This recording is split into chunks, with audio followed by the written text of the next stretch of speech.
लोकमान्याची जी ठरते सहकार क्षेत्राचा मानबिंदू आणि आपल्यासाठी आपले विश्वासू Lokmanya.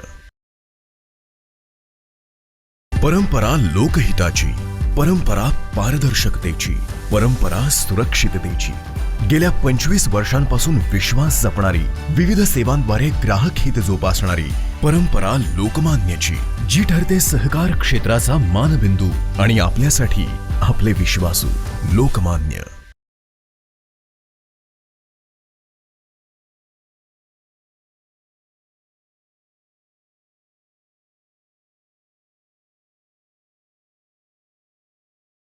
Ma'am, please start.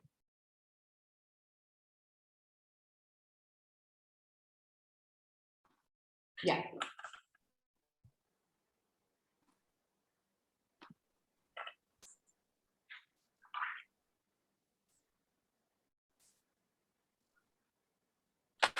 Okay Sagarji सुरू करायचं. चालू करता येईल आहे अजून 5 Actually, पण मग ते अजून ते चेक 5 मिनिटं 5 मिनिटं थांबायचं का? कारण माझ्यामध्ये थोडेसे पार्टिसिपेंट्स अजून जॉईन व्हायचे आहेत. हो मे बी 5 मिनिटं जर आपण थांबू शकलो तर. थांबू. चल स्टिल टाइम पिरियड फॉर 12.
सुरू करायचं. No issues. Absolutely.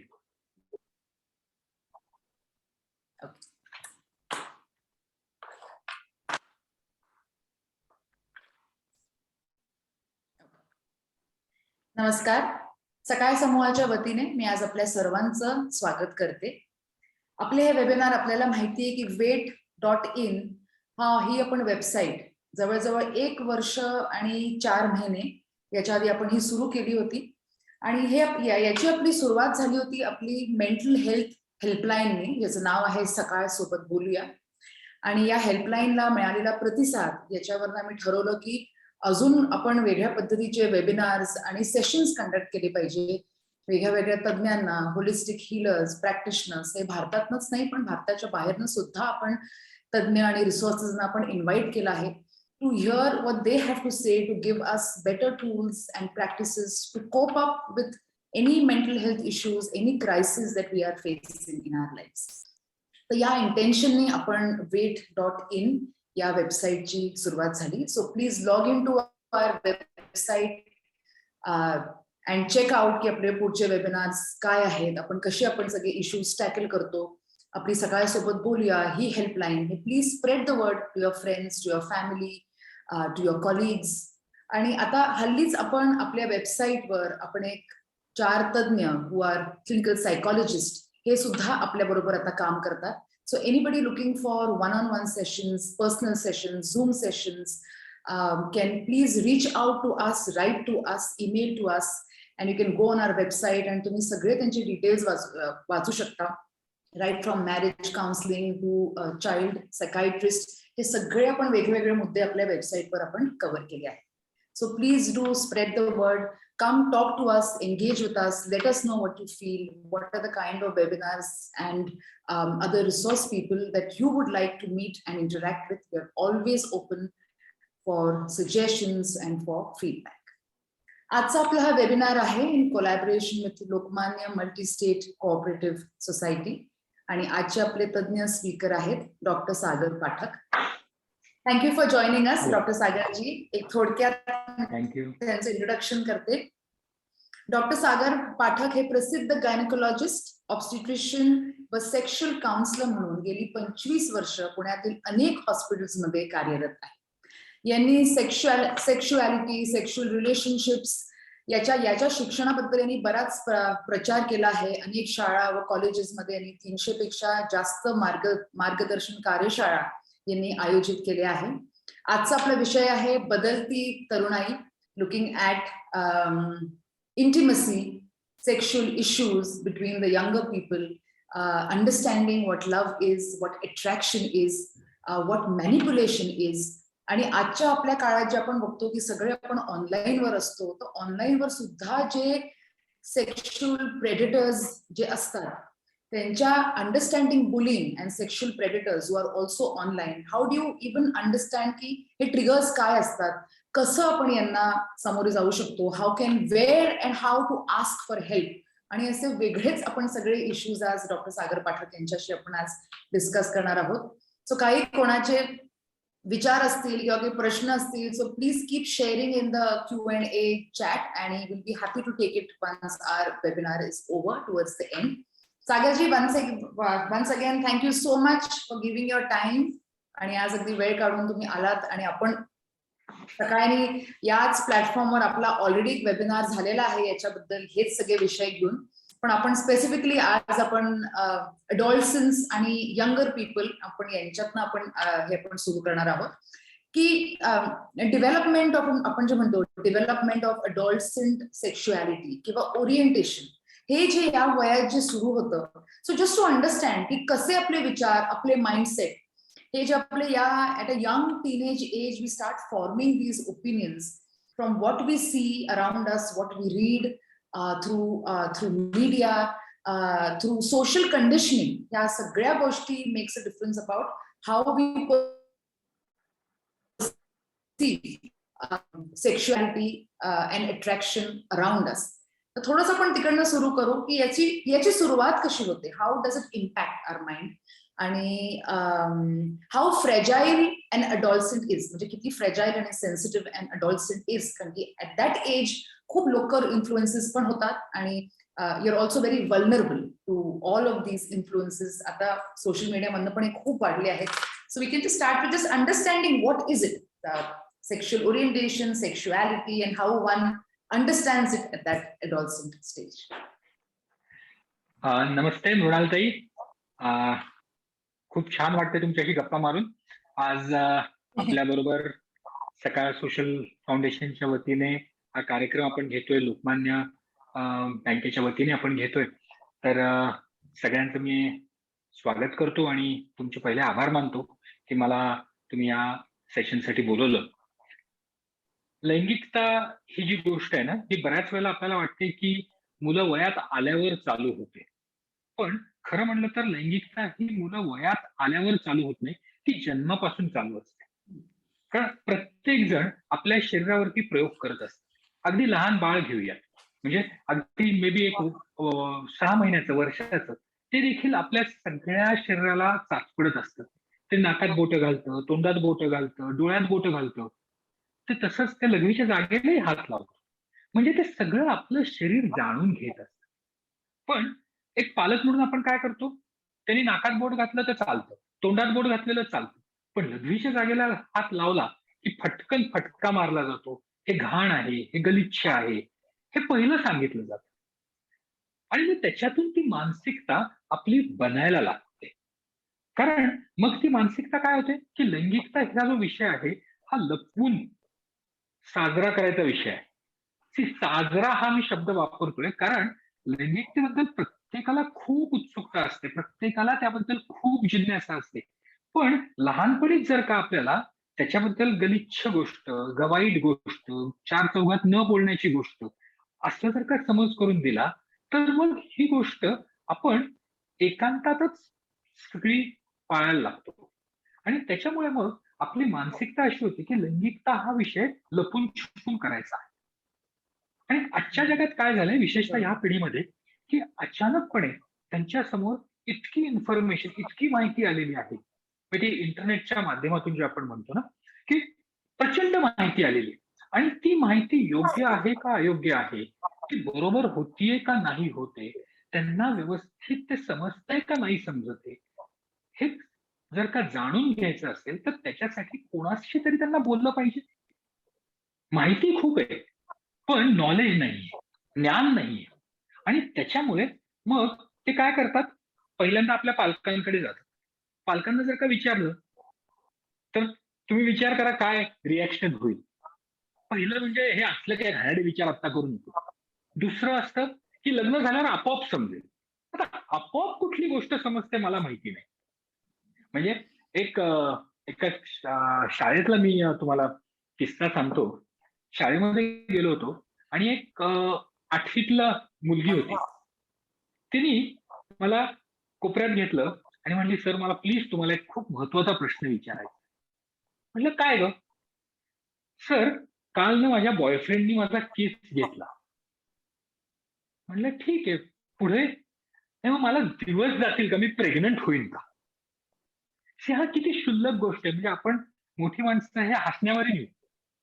पण त्या मुलीसाठी हा प्रश्न महत्वाचा होता. का? कारण ती विचारणार कोणाला? म्हणजे विचार करा, जर का ती मुलगी घरी गेली आणि आईला म्हणली, "आई, माझ्या बॉयफ्रेंडनी ना काल माझा किस घेतला. मला प्रेग्नन्सी राहील का गं?" तर किस घेतला इथंच ते वाक्य संपेल आणि 2 फटके मिळतील. उत्तर तर मिळणार नाही. मग अशा वेळेला ही मुलं काय करतात? तर चुकीच्या माणसाकडे जातात. कारण त्यांना कोणाकडे जायचं, कोणाला विचारायचं? आई-वडिलांना विचारता येत नाही, शिक्षकांना विचारता येत नाही, काउन्सिलर वगैरे ही तर फार लांबची गोष्ट आहे. मग ते कोणातरी चुकीच्या व्यक्तीकडे जातात आणि ती चुकीची व्यक्ती त्यांचा गैरफायदा घेते. आणि आजच्या जगामध्ये ही बऱ्याच वेळेला ही चुकीची व्यक्ती ऑनलाईन असते. हम्म, तिला चेहरा, मोहरा काहीच नसतो. हम्म, आणि मग हे असे सेक्शुअल प्रेडेटर ज्याला आपण म्हणतो, हे ऑनलाईन, ऑफलाईन या अशा मुला-मुलींचा, आणि याच्यामध्ये मुलगा किंवा मुलगी हा भेदभावच करू शकत नाही आपण. कारण ह्या वयात येणाऱ्यामध्ये मुलगा आणि मुलगी दोघांचाही सेक्शुअल अब्यूज किंवा दोघांचाही लैंगिक गैरफायदा घेतला जाऊ शकतो. आणि म्हणूनच हे असे जे आपण सेमिनार घेतोय, हे केवळ तेवढ्यासाठी की जेणेकरून आपण लैंगिकतेविषयी चर्चा करू शकू. आणि त्याच्यातून या मुलांना समजेल की बाबा आपल्याला जर का काही माहिती पाहिजे असेल, तर ती माहिती कोणाकडे घ्यायची, ती कशी घ्यायची, ती योग्य आहे की नाही, हे मुलांना समजेल. आणि पालकांनाही जाणीव होईल की अरे आपल्या मुलांना माहिती आपण द्यायला पाहिजे. हम्म.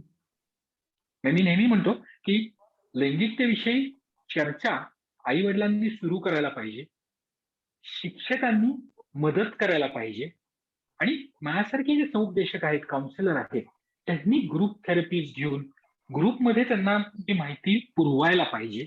आणि मग जर का अडचणी आल्या तर त्या सोडवण्यासाठी शिक्षक आणि पालकांसोबत मिळून काम करायला पाहिजे. This is what I feel actually.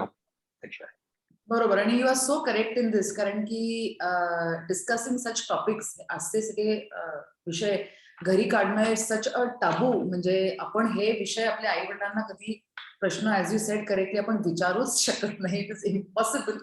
आणि बरोबरचे मित्र मैत्रिणी त्यांना आपल्या एवढीच माहिती असते, म्हणून तिथे सुद्धा there is no real answer even देर.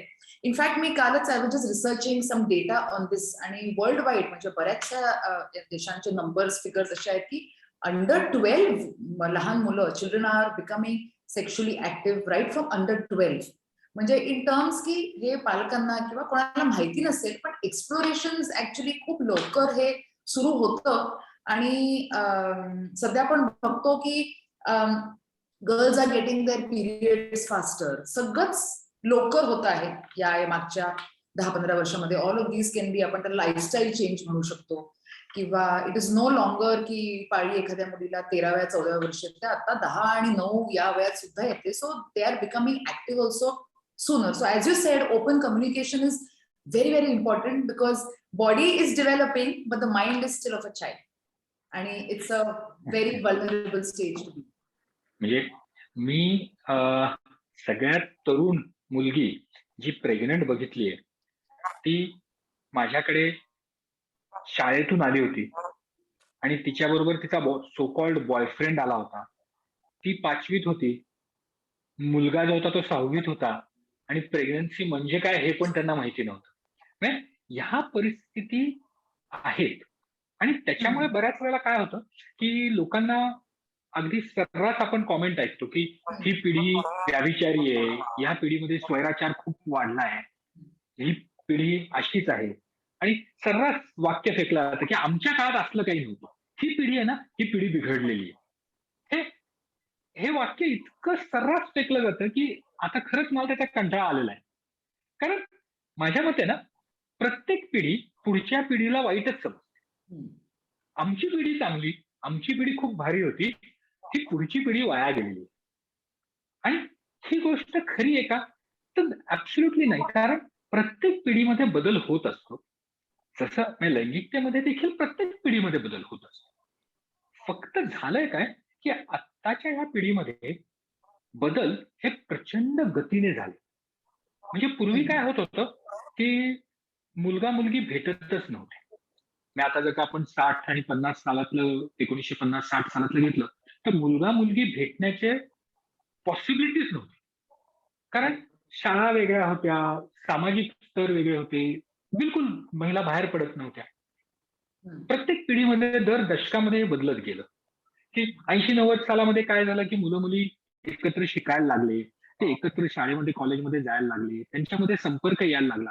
तरी कुठेतरी एक छोटीशी गॅप होती की ही मुलगी आहे, हा मुलगा आहे, हा गॅप होता. आता 2000 नंतर काय झालंय की इंटरनेटमुळे ही दरी प्रचंड बदललेली आहे, मग ही गायबच झाली आहे. आणि त्याच्यामुळे ह्या पिढीला अनेक पर्याय, अनेक ऑप्शन अचानक उपलब्ध झाले. म्हणजे आपल्याला असं वाटतं की पूर्वी काहीच ऑप्शन नव्हते आणि आता प्रचंड ऑप्शन होते. म्हणजे पूर्वी मे बी ऑप्शन काय होता की लग्न करायचं का नाही करायचं. आता या लग्नाच्या वरती देखील इतके ऑप्शन झालेत. म्हणजे वन नाईट स्टँड करायचा, लिव्ह इन रिलेशनशिप करायचं, लग्न करायचं, लग्न करायचं का नाही, लग्न करायचं तर मुलांनी करायचं का मुलांनी मुलीशी करायचं का मुलीनी मुलीशी करायचं. म्हणजे हे इतके पर्याय आलेले आहेत. म्हणजे मला नेहमी बऱ्याच हॉटेलची मी जाहिरात जेव्हा बघतो तेव्हा आईस्क्रीमची एक उपमा दिसते की पूर्वी आपल्याकडे काय होतं की आईस्क्रीम हे आई वडिलांबरोबर जाऊन व्हॅनिला आईस्क्रीम खायचे, मित्रमैत्रिणींबरोबर गेलो की कुल्फी खायची, एवढंच होतं. मग त्याच्यामध्ये दुसरं काही नव्हतं. मग त्याच्यामध्ये ऑप्शन आले, मग चॉकलेट आलं, मग स्ट्रॉबेरी आलं, आणखीन काय काय आलं. सेम वे आता म्हणजे इतके विचित्र आलेले आहे की चुलीवरचं आईस्क्रीम. आता चुलीवर आईस्क्रीम कसं करतात मला माहित नाही, पण चुलीवरचं आईस्क्रीम. तर हे सगळे ऑप्शन आलेले. पण ह्या नवीन पिढीला हे ऑप्शन्स पैकी कुठला ऑप्शन आपल्यासाठी योग्य आहे हे सांगायला माझ्या मते मागची पिढी कमी पडलेली आहे. म्हणजे मला लग्न करायचं का नाही, कोणाशी करायचं, लिव्ह इन रिलेशनशिपचे फायदे तोटे काय, वन नाईट स्टँडचे फायदे तोटे काय, हे ऑप्शन करायचे का नाही करायचे, त्याचा माझ्या दृष्टीने काय फायदा आहे हे सांगायला माझ्या मते मागची पिढी कमी पडली. पण फक्त मागच्याच पिढीला दोष देत नाही, तर ही पिढी देखील या विषयांवरती चर्चा न करता एक्सपेरिमेंटेशन करते, खूप प्रयोग करते. म्हणजे बरेचसे कॉलेजमधले मुलं मुली येतात माझ्याकडे आणि त्यांनी काय केलेलं असतं, त्यांना लग्नाचं नाही, आत्ता लग्न नाही, 27, 28, 29 वर्षी लग्न करायचं, पण लैंगिकतेची भावना तर असते.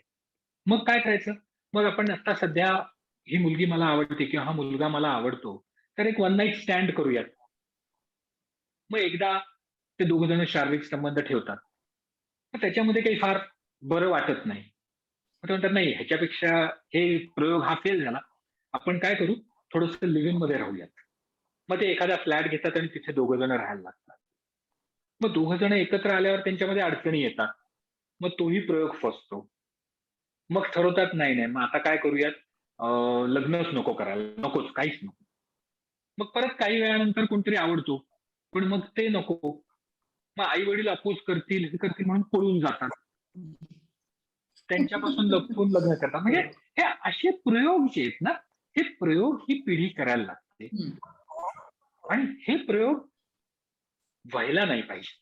कधी नाही होणार ते, जेव्हा त्यांना ह्या सगळ्या गोष्टींची, या सगळ्या पर्यायांची फायदे आणि तोटे समजते. बरेच जण मला विचारतात की माझ्यासाठी लग्न हा योग्य पर्याय आहे का, हा प्रश्न विचारतात. तर मला लग्न हा तुमच्यासाठी योग्य पर्याय आहे का यापेक्षा लग्नासाठी मी तयार आहे का हा प्रश्न स्वतःला विचारणं महत्वाचं. लग्न हा प्रत्येकासाठी पर्याय आहे, पण मी लग्नासाठी तयार आहे का हा प्रश्न जेव्हा आपण प्रत्येक स्वतःला विचारतो, तेव्हा माझ्या मते आपण या पिढीला कुठेतरी चांगलं करायला, त्यांचं लैंगिक सहजीवन चांगलं करायला मदत करू शकू असं मला वाटतं. बरोबर. म्हणजे ऍज यू आर सेइंग की ओपन कम्युनिकेशन, काही नाही तर पेरेंट्सनी थोडासा जरी प्रयत्न केला पाहिजे to at a earlier age, थोडस वयाच्या लवकर याच्यात, की आपण हे कॉन्व्हर्सेशन स्टार्टर्स, म्हणजे even though it is uncomfortable, पण at least let us begin to have this conversation, let us start answering some basic questions. आणि हे जरी आपण हे केलं की बाबा इट इज ओके की तुम्ही आम्हाला प्रश्न विचारू शकता, it is okay for that, या स्टेज पर्यंत जरी आलो तरी सुद्धा अ चाइल्ड फील्स की I am getting the right guidance by this parent. They may not agree with what I'm doing, at least they're open to listening की मला काय म्हणायचंय. आता आपण या जसं आपण बोलतोय अडॉलसन्स वरती, की आता आपण सेक्शुअल प्रेडेटर्स जे आपण म्हणतोय की आता ऑनलाईन वर सगळे मुलं असतात, तर त्याच्यामध्ये what are the triggers, what should the child or the parent and the teacher, what should they just be on the lookout for, की आपल्या मुलामध्ये जेव्हा when you are being stalked or bullied online, हे जे predators आहेत, तर त्याच्यामध्ये काय स्वभाव किंवा काय मग ते मुलांचं कसं बदलतं, व्हॉट इज द ट्रिगर, म्हणजे काय पालकांनी नोटीस केलं पाहिजे की काहीतरी कुठेतरी समथिंग इज रॉंग आणि आता आय नीड टू गो थोडंसं deeper into this. So can you just share some guidelines की व्हॉट बिकम्स द ट्रिगर? जेव्हा एखाद्या मुलाचं मुलीचं लैंगिक शोषण होत असतं, सगळ्यात पहिली एक गोष्ट लक्षात ठेवायला पाहिजे की ते मूल अतिशय घाबरलेलं असतं. आणि जर का तुमची अशी अपेक्षा असेल की त्या मुलांनी माझ्याकडे यावं आणि मला स्पष्ट सांगावं की असं कोणतरी माझ्याबरोबर काहीतरी वेडवाकडं करतंय, तर ही गोष्ट बऱ्याच वेळेला होत नाही. बऱ्याच पालकांना वाटतं अरे माझं मूल मला सगळं सांगेल, मला सगळं स्पष्ट येऊन सांगेल, तर नाही. लैंगिक अत्याचाराचा बऱ्याच मुलं गुपचूपपणे सहन करत असतात आणि हीच गोष्ट आहे. म्हणजे एखाद्या वेळेला त्याला कोणीतरी फिजिकली मारलं तर ते मूल लगेच येईल आई वडिलांकडे सांगेल की यांनी मला मारलं. पण जर का कोण त्याचं लैंगिक शोषण करत असेल तर ते मूल पहिल्यांदाच घाबरलेलं असतं, कारण त्याला माहितीच नसतं की ह्या योग्य आहे का अयोग्य आहे, ह्याचा मला त्रास होतोय, पण मी आईला कसं सांगू किंवा वडिलांना कसं सांगू, ही एक त्यांच्या मनामध्ये भीती असते. आणि त्यामुळे बऱ्याच वेळेला लैंगिक शोषित जी मुलं असतात यांचं लैंगिक शोषण खूप कालावधी नंतर लक्षात येतं. हम्म. त्यामुळे सगळ्यात पहिलं मगाशी जसं आपण म्हणलं तसं की आई वडिलांनी मुलांबरोबर ओपन व्हायला पाहिजे, त्यांच्याशी बोललं पाहिजे, त्यांच्याशी चर्चा करायला पाहिजे. हे तर अगदी 100%. त्यांना हे सांगितलं पाहिजे की लैंगिक शोषण म्हणजे काय. म्हणजे जसं आपण नेहमी म्हणतो की गुड टच, बॅड टच, इथे हात लावला तर चांगलं, इथे हात लावला तर वाईट, ही गोष्ट मुलांपर्यंत पोहोचवणं महत्वाचं आहे. पण त्याचबरोबर फक्त कुठे हात लावलेला वाईट आहे हे सांगण्यापेक्षाही जर का असं झालं तर काय करायचं हम्म. बरोबर. हे सांगणं जास्त महत्वाचं. म्हणजे बऱ्याच वेळेला मुलांना माहिती असतं की माझ्या गुप्तांगांना हात लावलेलं चांगलं नाही, पण एखादी व्यक्ती जर लावत असेल तर मी करायचं काय हेच त्यांना कळत नाही. आणि त्यामुळे जेव्हा जेव्हा मी शाळेमध्ये कॉलेजमध्ये जातो तेव्हा त्यांना नेहमी मी सांगतो की तुम्ही तुमच्या नोटीस बोर्डवरती मुलांसाठी म्हणून एक काहीतरी नंबर म्हणा किंवा एखाद्या व्यक्तीचं नाव, जी व्यक्ती तिथे अधिकारात नाहीये किंवा ती व्यक्ती या मुलांपर्यंत पोचू शकते, बोलू शकते, वागू शकते. म्हणजे बऱ्याच वेळा प्रिन्सिपलचा पत्ता दिला किंवा प्रिन्सिपलचं नाव दिलं तर ही मुलं प्रिन्सिपलकडे जात नाही. कारण ऑलरेडी त्यांना भीती असते ना की मी माझ्या मुख्याध्यापकांकडे जाऊ कसं, त्यांना कसं सांगू. तर एखादा असा शिक्षक तुम्ही शोधा की जो शिक्षक त्या मुलांमध्ये खूप छान मिळून मिसळून राहतोय, त्यांच्याशी या मुलांचं खूप छान ट्युनिंग जमलेलं आहे. अशी व्यक्ती शोधा, तुमच्या संस्थेमध्ये शोधा आणि त्यांचं नाव तुम्ही नोटीस बोर्डावरती लावा की जेणेकरून जर त्या मुलाला काही त्रास झाला तर ते मूल त्या व्यक्तीकडे अगदी सहजपणे पोहोचू शकते. बरोबर. त्याचबरोबर तुम्ही काही मुलांमधले व्हॉलंटियर्स घ्या की जे व्हॉलंटियर्स एखाद्या शिक्षकाच्या नजरेखाली त्याच्या जबाबदारीवरती या मुलांशी संपर्क साधते. पण हे करताना त्या शिक्षकांची नजर या व्हॉलंटियर मुलांवरती पण पाहिजे. हे पण एक महत्वाची गोष्ट. नाहीतर मग ही मुलं देखील या लहान मुलांना बुली करू शकते. हम्म. तिसरी गोष्ट जी या मुलांना आपण सांगायला पाहिजे ती म्हणजे की जर का असं कोणी तुमचा लैंगिक अत्याचार करत असेल तर त्या व्यक्तीला तुम्ही जेव्हा अत्याचार होतोय त्यावेळेला तुम्ही खूप आरडाओरडा करा, आवाज करा, रडलं तरी चालेल, घाबरलं तरी चालेल, मारामारी केली तरी चालेल, बोचकारलं तरी चालेल. नाही, ही गोष्ट त्या मुलांपर्यंत सांगायला पाहिजे. एक ह्याच्यातला म्हणाल ते एक खूप गमतीशीर थोडासा किस्सा मला आठवतो.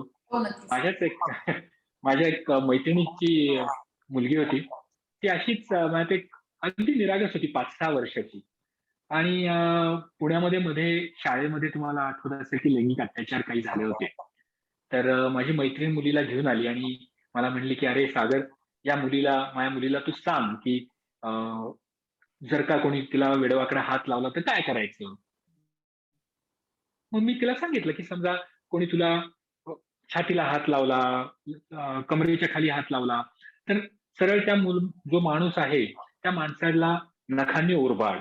तुझी नख खूप छान आहेत ना तर तू ओरबाड, तू हे करू शकते, तू ओरडू शकते. छान, तिला अगदी छान कळलं. निरागस 5-6 वर्षाची मुलगी. दुसऱ्या दिवशी ती शाळेत गेली. शाळेमध्ये स्कूल बसनी जायची ती आणि स्कूल बस तुम्हाला माहिती आहे ती पहिली पायरी खूप उंच असते. सो तो जो अटेंडंट असतो तो बऱ्याच वेळेला मुलांना काखेमध्ये हात घालतो, उचलतो आणि पहिल्या पायरीवर ठेवतो. आता हिला मी कालच सांगितलं होतं की समजा कोणी छातीला हात लावला तो बोच करायचा. अटेंडंटनी काखेत हात घातला, तिला उचलल्याबरोबर ती उलटी फिरली त्या माणसाच्या अख्ख्या चेहऱ्यावर बोच करून टाकली.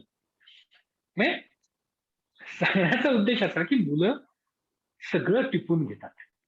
तुम्ही जे त्यांना सांगाल ते करतात आणि हे सांगणं महत्वाचं आहे. हीच गोष्ट ऑनलाईन पण आहे. कारण जेव्हा ऑनलाईन अत्याचार होत असतो त्यावेळेला त्या मुलांना तो अत्याचार आहे हे समजायलाच वेळ लागतो. त्यामुळे मग आपण जेव्हा आपल्या मुलांशी बोलतो तेव्हा त्यांच्या वागण्यामध्ये काही बदल झालेले आहेत का, ते आपल्याशी सगळं शेअर करतायत का, त्यांच्या अभ्यासामध्ये, शाळेमध्ये, मित्रमैत्रिणींमध्ये काही बदल झालेले आहेत का, ते मित्रमैत्रिणींपासून बाजूला पडतायत का, खेळामध्ये त्यांचा इंटरेस्ट कमी झालेला आहे का, या सगळ्या गोष्टींवरती हम्म. आई वडिलांनी लक्ष द्यायला पाहिजे. जेव्हा आंघोळ करतोय मी त्यावेळेला ते लपून छपून आंघोळ करतंय का, आई वडिलांना कपडे घालून देत नाहीये का, कपडे घालताना त्याला काही त्रास होतोय का, ते कायम पोटात दुखतंय किंवा माझं आज मला शाळेत जायचं नाही किंवा मला क्लासला जायचं नाही असं काही सांगतंय का. तर ह्या सगळ्या गोष्टी ज्या आहेत ना, या सगळ्या गोष्टी आई वडिलांनी आणि शिक्षकांनी नीटपणे ऑब्झर्व करायला पाहिजे. ही पहिली चिन्ह असतात एखाद्या मुलाला काही लैंगिक अत्याचार होत असेल. हे जर आपण केलं तर माझ्या मते मग आपण पुढच्या स्टेपला जाऊ शकतो आणि मग त्यांच्यावर अत्याचार काय होत आहे, काही होतंय का, काही बुलिंग होतंय का, कोणी त्यांना दबाव टाकतंय का, हे आपण जाणून घेऊ शकतो. So that is what I think is the first step to control sexual abuse. Absolutely. I think तुम्ही आता जे काही म्हणाला की ओपन कम्युनिकेशन, ऑब्झर्वेशन, रोजच्या रुटीन मधले होणारे छोटे छोटे बदल याच्यावरती बिईंग व्हेरी माइंडफुल आणि observant of that is the first step. आता आपण थोडंसं वळूया फ्रॉम द प्री टीन आणि टीन्स पासून ते कॉलेज वयाच्या मुलांपर्यंत, आणि तिथे पण आपण बघतोय की अगेन आता थोडासा विषय असा पण बदलतो की सेक्शुअलिटी किंवा सेक्शुअल रिलेशन ज्याच्यामध्ये आता पिअर प्रेशर सुद्धा यायला लागतं. There is also lot of peer pressure. त्याच्यानंतर there is also manipulation through that, emotional manipulation, sexual manipulation. So परत एकदा खूपदा हीच सगळी जी मुलं जी लहान असतात आणि कदाचित या सगळ्या त्यांच्या प्रश्नांना उत्तर मिळाली नाही आहेत, or they haven't received the answers. So हीच मुलं मग मोठी होऊन become they don't have enough guidance perhaps in this field, and can sometimes become a victim of sexual relationships किंवा peer pressure. तर याच्याबद्दल तुमचे काही एक्सपिरियन्सेस सांगा ना, की how does this change as you grow up, as you are now 18, 19, 20, आणि कारण की at that stage you want to explore more. त्याच्यामध्ये आकर्षण आणि प्रेम याच्यातली जी एक थिन लाईन असते ती पण समजायला तेवढं मॅच्युरिटी नसते, किंवा अ lot of sexual attraction is mistaken for being in love. म्हणजे प्रेम आणि sexual attraction two sides of the same coin. So थोडंसं याच्याबद्दल let's also talk about how does this span out. माझ्याकडे एक 6 महिन्यापूर्वी एक मुलगी आली होती, साधारणतः 20-21 वर्षाची असेल. ती आली आणि मला म्हणली की सर तुम्ही काउन्सिलिंग करता ना. म्हणलं हो, आणि माझी एक मदत करा. म्हटलं काय पाहिजे. मला एक बॉयफ्रेंड पाहिजे. Even I was shock. म्हणजे बॉयफ्रेंड पाहिजे. बाबा मी काही मॅरेज ब्युरो किंवा बॉयफ्रेंड ब्युरो असलं ते चालवत नाही, तर तुला का पाहिजे बाबा बॉयफ्रेंड. ती म्हणली सर ती एका गावातून, आता शिक्षणासाठी लोक खूप प्रवास करतात, गावातून शहरात येतात, या शहरातून त्या शहरात जातात. सो पुणे तर विद्येचं माहेरघर आहे. आपल्याला माहितीये पुण्यामध्ये खूप आजूबाजूच्या गावातून शहरातून मुलं मुली येतात. तर अशीच हे तिघी मैत्रिणी होत्या, त्या पुण्याच्या एका कॉलेजमध्ये आल्या. छान फर्स्ट इयर मध्ये त्या तिघी जणी खूप छान एकत्र गप्पा मारायच्या, फिरायला जायच्या, मजा करायच्या. At the end of first year काय झालं की त्यांच्यातल्या एका मैत्रिणीला बॉयफ्रेंड मिळाला. सगळेजण खूप खुश झाले, अरे माझ्या मैत्रिणीला बॉयफ्रेंड मिळाला, वाव वाव. सो 4 जण आता फिरायला लागले. They are very happy. Second year आलं. सेकंड इयर आल्यावरती त्या दुसऱ्या मुलीला बॉयफ्रेंड मिळाला. सो आता झालं काय की आता 5 जण फिरायला लागले. 5 जण फिरायला लागल्यावरती दोघी मैत्रिणी, दोघं बॉयफ्रेंड, ते तिथे गप्पा मारायचे आणि ही शी वॉज लेफ्ट अलूफ, एकटी राहायची. मग तिने खूप प्रयत्न केला की मला पण बॉयफ्रेंड पाहिजे, मला पण बॉयफ्रेंड मिळवायचा, पण तो फेल झाला. मग कुठून तरी ऐकलं की हा डॉक्टर सागर पाठक काउन्सिलिंग करतात, म्हणून माझ्याकडे बॉयफ्रेंड मागण्यासाठी ती आली. सो हे जे तुम्ही पिअर प्रेशर म्हणता ना, तर this is a sort of peer pressure. की आज झालंय काय की गर्लफ्रेंड बॉयफ्रेंड नसणारी व्यक्ती म्हणजे सोशल स्टँडिंग मध्ये खूप खालच्या थराची व्यक्ती आहे, असा एक समज झालाय. आणि त्याच्यामुळे ज्यांच्याकडे गर्लफ्रेंड बॉयफ्रेंड नाहीये त्यांना अपराधी वाटतं, हम्म, आपल्यात काहीतरी कमी आहे असं वाटतं. हम्म, पण सगळ्यात महत्वाची गोष्ट अशी आहे की आपल्याला गर्लफ्रेंड बॉयफ्रेंड का पाहिजे हेच या मुलांना समजत नाही. म्हणजे मी या मताच्या विरुद्ध नाहीये की आपल्याला गर्लफ्रेंड किंवा बॉयफ्रेंड पाहिजे, पण या मताच्या विरुद्ध आहे की तुम्हाला त्यांची गरज का भासतेय आणि ती व्यक्ती खरंच त्या लायकीची आहे का तुमच्या इतक्या जवळ येण्याची, ही शहानिशा पहिली करायला पाहिजे.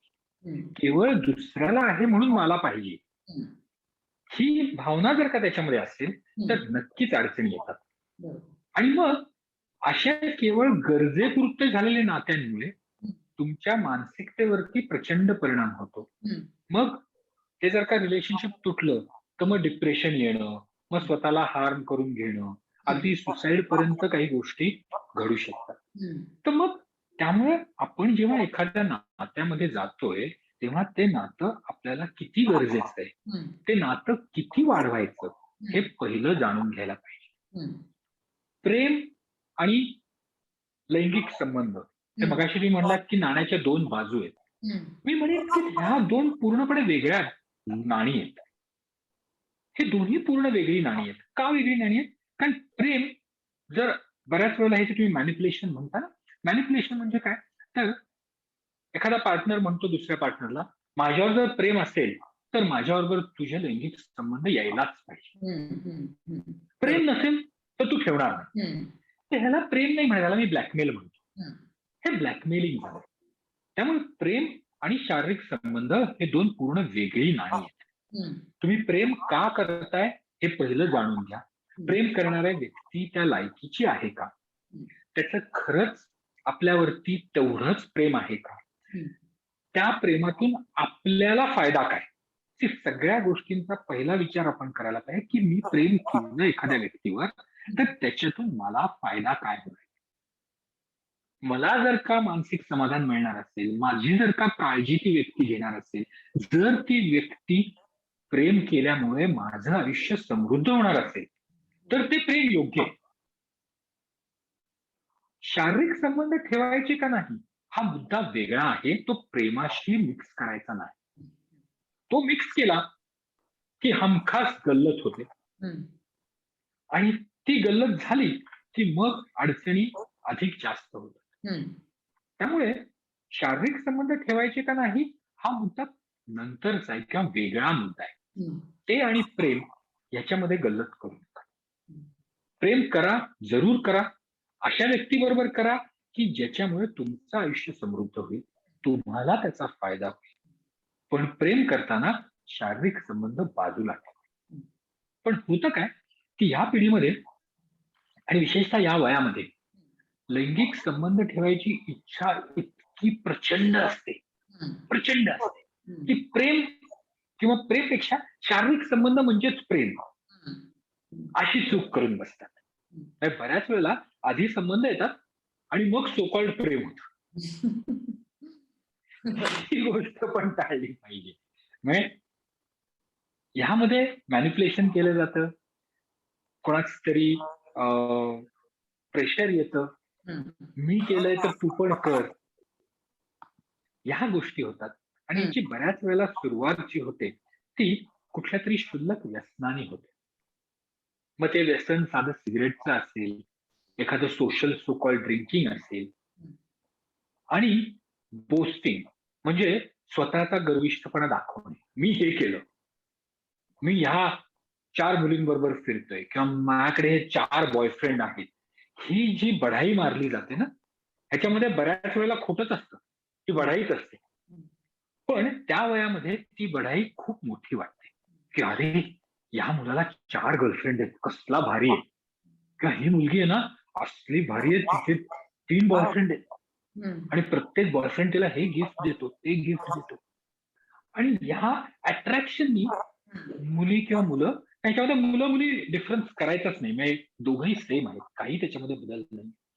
तर ह्या अट्रॅक्शननी ते प्रेमात पडतात किंवा ह्या अट्रॅक्शननी ते शारीरिक संबंधामध्ये जातात. ही चूक आहे. ह्या वयामध्ये आपण का प्रेमात पडतोय, आपण का संबंध ठेवतोय हे जाणून घेऊन मग पाऊल उचलणं महत्वाचं. आणि हे पाऊल उचलताना स्वतःचा विचार करा, हम्म. स्वतःचा विचार घ्या, बाकीच्यांचा विचार घ्या आणि मग आपला निर्णय घ्या, असं मला वाटतं. आता तुम्ही जे म्हणाला त्याच्यामध्ये हॅव्हिंग स्वतःची boundary, knowing what your boundaries are, establishing a very strong boundary, त्याच्यातनंच मग आपल्याला कळतं की आपण कोण आहोत, हू वी आर, हे is this for me or not. हे जे सगळे जे विषय आहे ना, हे खूप स्वतःला जाणून घ्यायच्या खूप जवळ आहे. म्हणजे it involves a lot of getting to know your self. आणि खूपदा या यंग स्टेजमध्ये आपण आपला मित्र मैत्रिणी परिवार आपण स्वतःला त्यांच्या नजरेतनं पण आपण खूप बघतो, कारण की आपल्याला समोर हे नेहमी दिसत असतं की हु इज मोर पॉप्युलर. जो पॉप्युलर मुलगा किंवा मुलगी आहे त्याची लाईफस्टाईल कशी आहे, आणि ते एक ऍस्पिरेशनल होतं की this is what I want to be, मला पण हे असंच व्हायचं आहे. आणि खूपदा there may be some other good factors in them, पण आपल्याला दिसून येतं खूपदा या अशा गोष्टी किंवा या चुकीच्या मार्गाच्या गोष्टी, किंवा then we have to question ourselves की बाबा ही जर का व्यक्तिमत्व आपल्याला खूप पॉप्युलर वाटतंय की we want to aspire to be like this person, what is it that I really want to be like. So this really involves maturity in thinking as well, नाही का, हे to come up to this extent. त्यामुळे माझ्याकडे बरेचसे जेव्हा मुलं मुली येतात ना आणि ते विचारतात की आम्हाला ह्या मुलाबरोबर किंवा ह्या मुलीबरोबर संबंध ठेवायचे, तर हे योग्य आहे का, ते करू का, त्यावेळेला मी फक्त त्यांना एकच सांगतो की जगामध्ये योग्य अयोग्य काही नाही, पण त्याचा तुला काय फायदा होणार आहे हा पहिला विचार कर. निर्णय आज घ्यायची घाई करू नकोस. बऱ्याच वेळेला ना शारीरिक संबंध ठेवायचा निर्णय हा on the moment, at the spur of the moment जे आपण म्हणतो ना, की अचानक घेतला जातो. त्या डोक्या ध्यानीमनी नसतं आणि कोणतरी म्हणतं की अरे जवळ त्या क्षणात आपल्याला वाटतं की हो ह्या व्यक्तीबरोबर आपण संबंध ठेवायला, आणि आपण ठेवतो. तर माझ्या या मुलामुलींना नेहमी एक सांगणं असतं की अचानक निर्णय घेऊ नका. तो निर्णय तुमचा लेट इट सिंक इन, तुम्हाला तो समजून दे की माझा निर्णय घेतलाय. तो निर्णयाची अंमलबजावणी आज करू नका. भले मी आज निर्णय घेतोय, भले माझा निर्णय झालाय, पण त्याची अंमलबजावणी आत्ता करू नका. गिव्ह इट टाइम, थोडा वेळ द्या. निर्णय घेऊन दे, पण तो निर्णय हळूहळू अंमलबजावणी करा. तुम्हाला आपोआप कालांतराने कळेल की आपला निर्णय योग्य आहे का अयोग्य आहे. आणि secondly and most important thing, जर का तुम्हाला असं झालं की तुमचा निर्णय चुकीचा वाटला, तर त्या निर्णयापासून मागे फिरायला घाबरू नका. बऱ्याच वेळेला आपण एखादं नातं आपल्याला आवडलं नाही तरीही सहन करतो, तरीही त्या नात्यामध्ये राहतो, तरीही त्या व्यक्तीबरोबर आपलं आयुष्य घालवत असतो. आपल्याला आवडत नसतं, पण केवळ समाज काय म्हणेल, मित्रमैत्रिणी काय म्हणतील, घरचे काय म्हणतील, ह्या पोकळ भीतीमुळे, पोकळ म्हणतोय मी, इट्स नॉट अ ऍक्च्युअल भीती, ह्या पोकळ भीतीमुळे ही मुलं मुली त्या नात्यामध्ये राहतात. आणि मग त्या नात्यामध्ये कुठेतरी दुसरी व्यक्ती तुमचा गैरफायदा घेते, तुमच्यावर अत्याचार करते. आणि असे जे अत्याचार आहेत हे अत्याचार लपून राहतात. मग ह्या अत्याचारांना आपण जसं लग्न झाल्यावरती डोमेस्टिक अब्यूज म्हणतो किंवा घरातील अत्याचार आहेत, त्याला कायदेशीर एक चौकट आहे. पण इथे ह्या दोघांमध्ये काहीच नातं नाहीये, कुठलंच नातं नाहीये, कायदेशीर कुठलंच नातं नाही ना. गर्लफ्रेंड बॉयफ्रेंड हे काय कायदेशीर नातं नाहीये. तर हा अब्यूज जो आहे ती व्यक्ती सहन करते आणि कायद्याकडे पण जायला ती घाबरते किंवा जाऊ शकत नाही. सो त्यामुळे जर का तुम्हाला वाटलं की माझा निर्णय चुकलाय, तर त्या निर्णयापासून परावृत्त व्हायला घाबरू नका. Come back, take your decision, come back, stop your decision, stop your relationship, break your relationship. आणि ह्याच्यासाठी कोणालाही घाबरून जाऊ नका. समोरची व्यक्ती किती तुम्हाला मॅनिप्युलेट करते, समोरची व्यक्ती किती तुम्हाला ब्लॅकमेल करते, याला घाबरून जाऊ नका.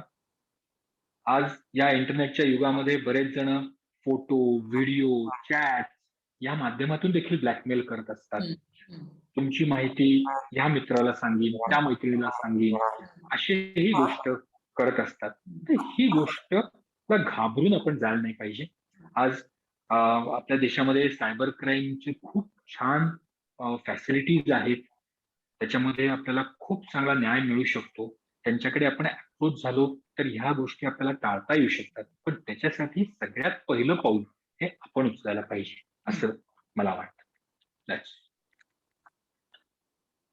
अगदी बरोबर. आणि तुम्ही जे म्हणाला आता की मदत घेतली पाहिजे, मला वाटतं it also requires tremendous courage to एक तर एक्नॉलेज की you are in a relationship that is not serving you to your best, your highest potential. Acknowledging it and then to be able to do something about it. म्हणजे मग आपण कोणाला मदत मागू शकतो, तर ऍटलिस्ट आपल्या जवळचे आपले काही मित्रमैत्रिणी, some people that we trust are the people that we should approach if we are in a relationship that we are unhappy with. आणि त्यातनं कसं बाहेर पडायचं हे सुद्धा कळत नाही आणि we get meanwhile bullied किंवा abused into staying in this for long.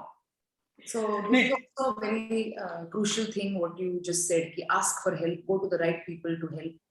आणि नाही, म्हणून तर मला काय वाटतं की हे जे तरुण मुलं मुली आहेत यांनी अगदी त्यांच्या कळायला लागल्यापासून त्यांनी त्यांच्या आजूबाजूला अशी लोक हेरायला पाहिजेत जी लोक त्यांना मदत करू शकतील.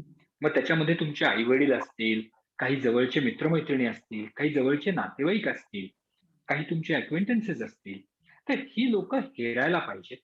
यांच्याबरोबर आपलं नातं सुदृढ करायला पाहिजे की जेणेकरून जर आपल्याला अडचण आली तर ह्या हक्काच्या लोकांकडे आपण जाऊ शकतो, अधिकाराने जाऊ शकतो. ही लोक जर आपण हेरली, संकट आल्यावरती नाही करायचंय, आग लागल्यावर पाणी नाही शोधायचंय, तर अगोदरच आपण हे सर्कल आपलं तयार करायला पाहिजे. आणि हे जेव्हा आपण सर्कल तयार करतो ना, त्यावेळेला बेसिकली ह्या सर्कलमध्ये आपल्याला स्पष्टपणे बोलता येतं. म्हणजे आपण ह्या सर्कल मधल्या लोकांशी इतके जवळ येतो की त्यांच्याशी आपण रिलेशनशिप इश्यूज असतील, सेक्शुअल इश्यूज असतील, प्रश्न असतील, त्यांना सहज विचारू शकतो, त्यांच्याशी सहज कॉन्टॅक्ट करू शकतो विदाऊट एनी प्रेज्युडिस. म्हणजे त्या लोकांना काय वाटेल, ते माझ्याबद्दल काय विचार करतील, हा विचार न करता मी स्पष्टपणे जाऊ शकतो. तर हे सर्कल तयार करणं हे प्रत्येकाचं कर्तव्य आहे. आणि हे सर्कल आपल्याला अडचण नसताना करायला पाहिजे, असताना नाही.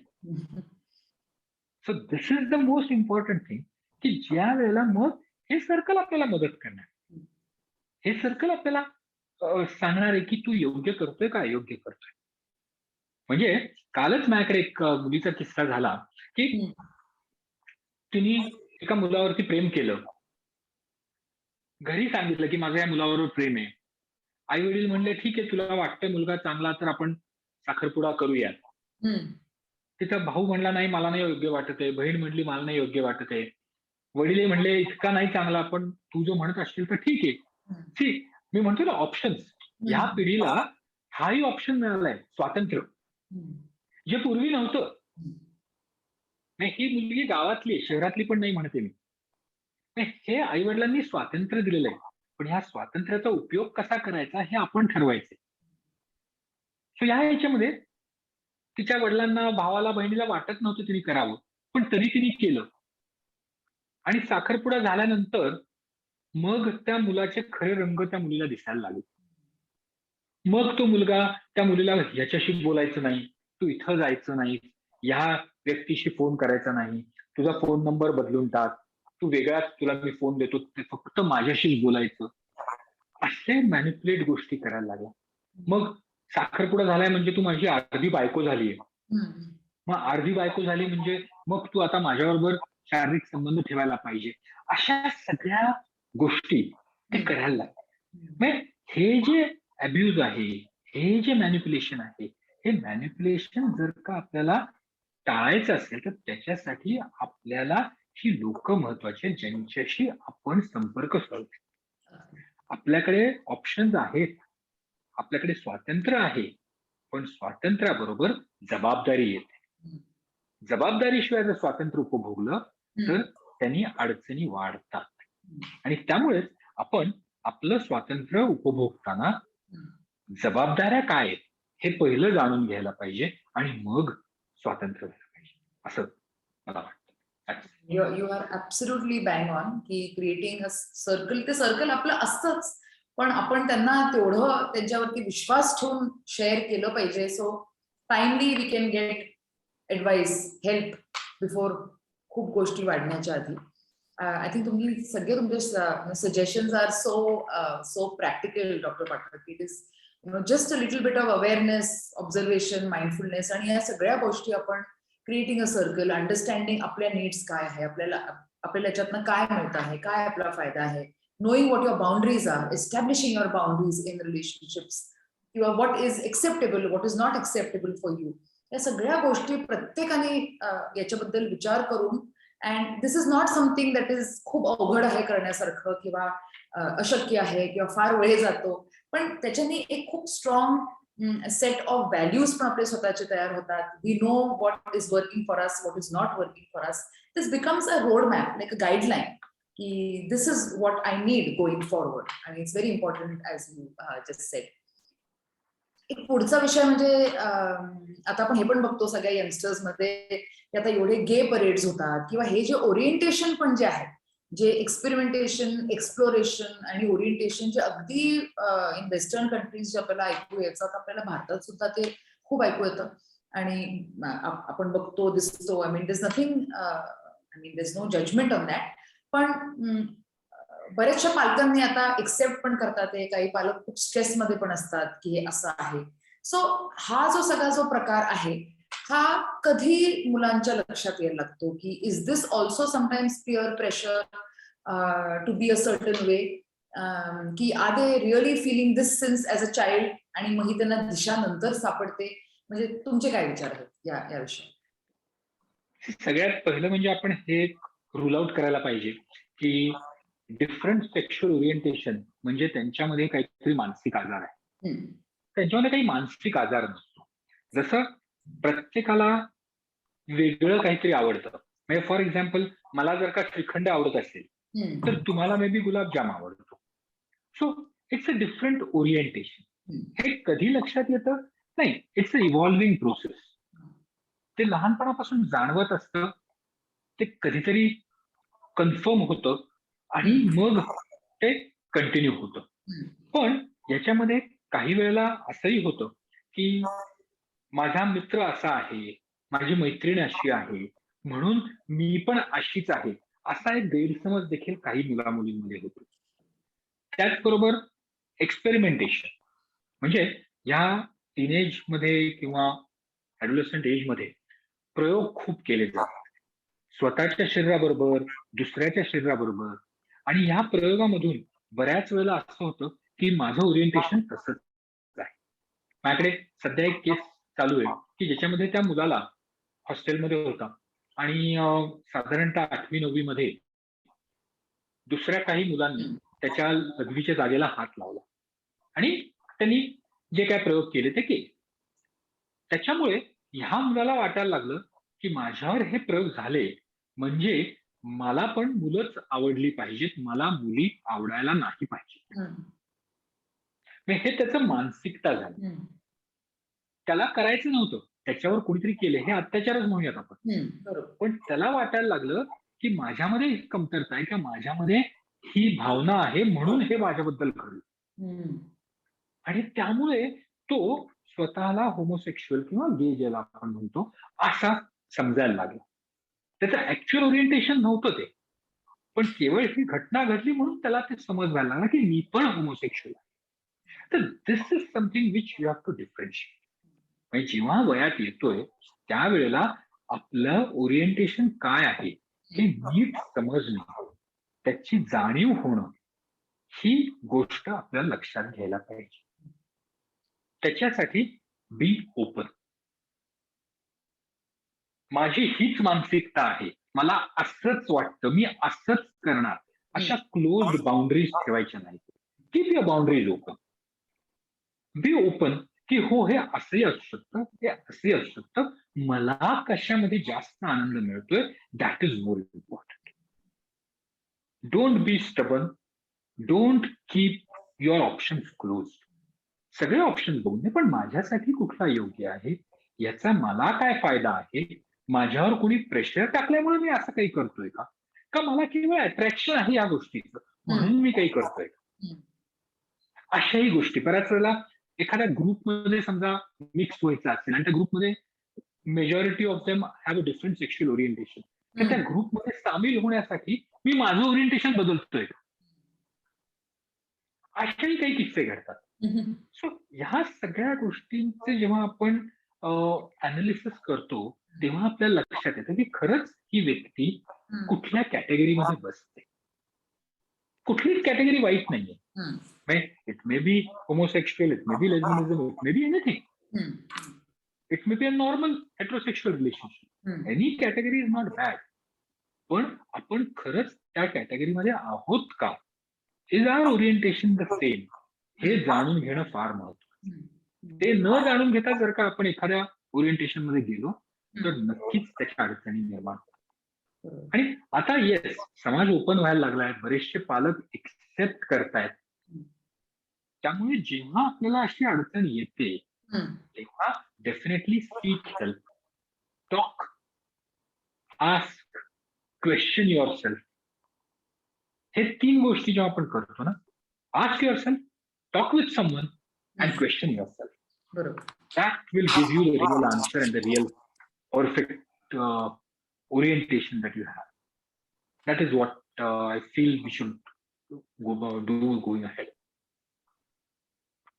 Dr. Pathak, as we are coming towards the end of the webinar, just a few guidelines which every person should, as you said, speak, talk, question yourself. So just to summarize this entire conversation, ki काय प्रत्येक individual, whether you're a teenager or whether you're a young adult, or an adult, कारण की हे सगळ्या issues फक्त teenagers आणि youth मध्ये होतात असंच नाही, पण हे अजून सगळ्या वयाची लोक also can go through this. So what are the basic things that we should always be careful about or have an understanding of, की these are the guidelines and I should try to listen, to observe, to see की हे मी सगळं follow करू शकतो आहेत का?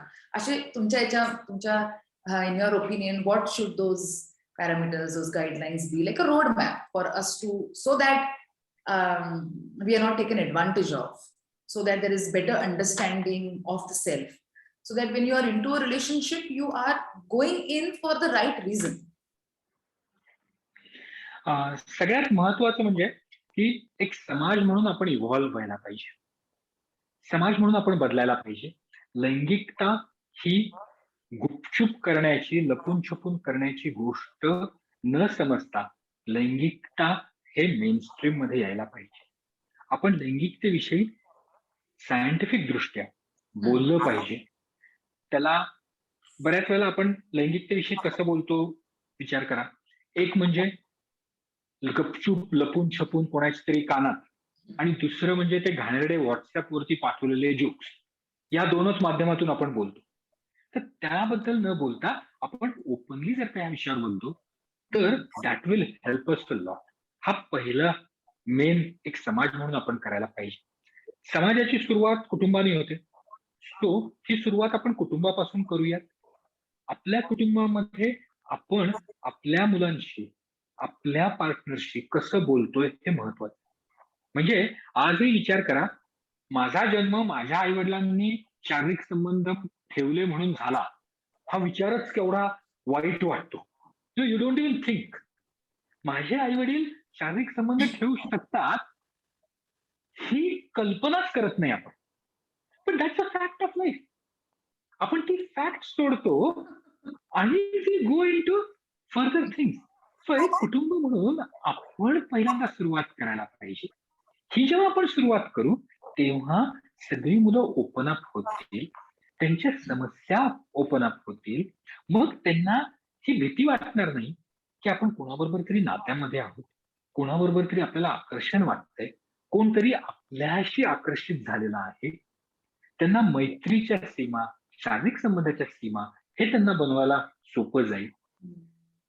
लैंगिक इच्छा जी आहे, लैंगिक जी आकांक्षा आहे कशी टाळायची, त्याच्यावरती आवर कसा घालायचा, योग्य वेळ काय हे ठरवायला त्यांना सोपं जाईल. आणि याच्यासाठी मगाशी म्हटल्याप्रमाणे की स्पीक, बोला, you have to talk, there is no option. Hmm. Ask people, but ask the right people. योग्य व्यक्तीला विचारा.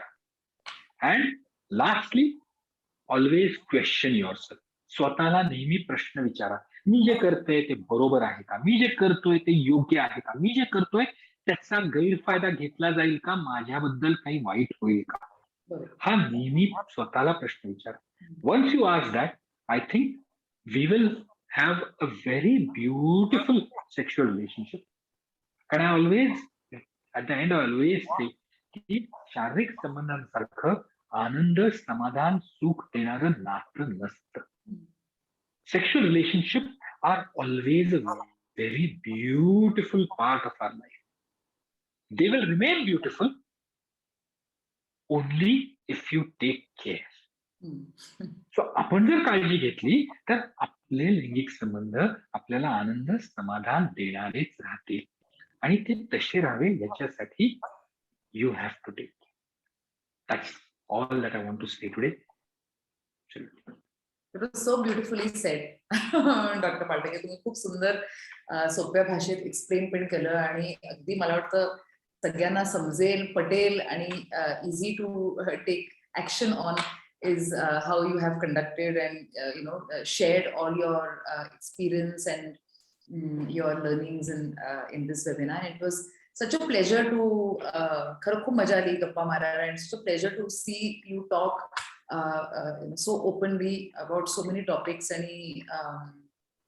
it was very interesting to hear all your stories also about your experiences in various schools and colleges. आणि I hope सगळ्यांना हा webinar आवडला आहे. आणि please आम्हाला लिहा, राईट टू अस @WAITT.in. अजून तुम्हाला काही प्रश्न असतील, or any story that you wish to share, or any learning, or काही हा वेबिनार ऐकून काही प्रश्न असेल तर please to write in to us. We'll be very happy to share and forward the questions to Dr. Pathak as well for that. आणि परत एकदा सगळ्यांना thank you so much for being here, for giving your time for this webinar, for always supporting सकाळ माध्यम समूहाचे सगळे webinars. आपण दरवेळेला दर शनिवारी सगळेजण वेगवेगळे विषय, वेगळ्या तज्ञांशी गप्पा मारायला, प्रश्न विचारायला आपण सगळे नेहमी असता. म्हणून thank you so much once again. Thank you so much, Dr. Sagar Pathak. Thank you for being here. Thank you. Such a pleasure to listen to you, to have a conversation with you. And I look forward for many more different topics. And really, I really, really appreciate. Thank you so much for being here. Thank you. Absolutely, thanks.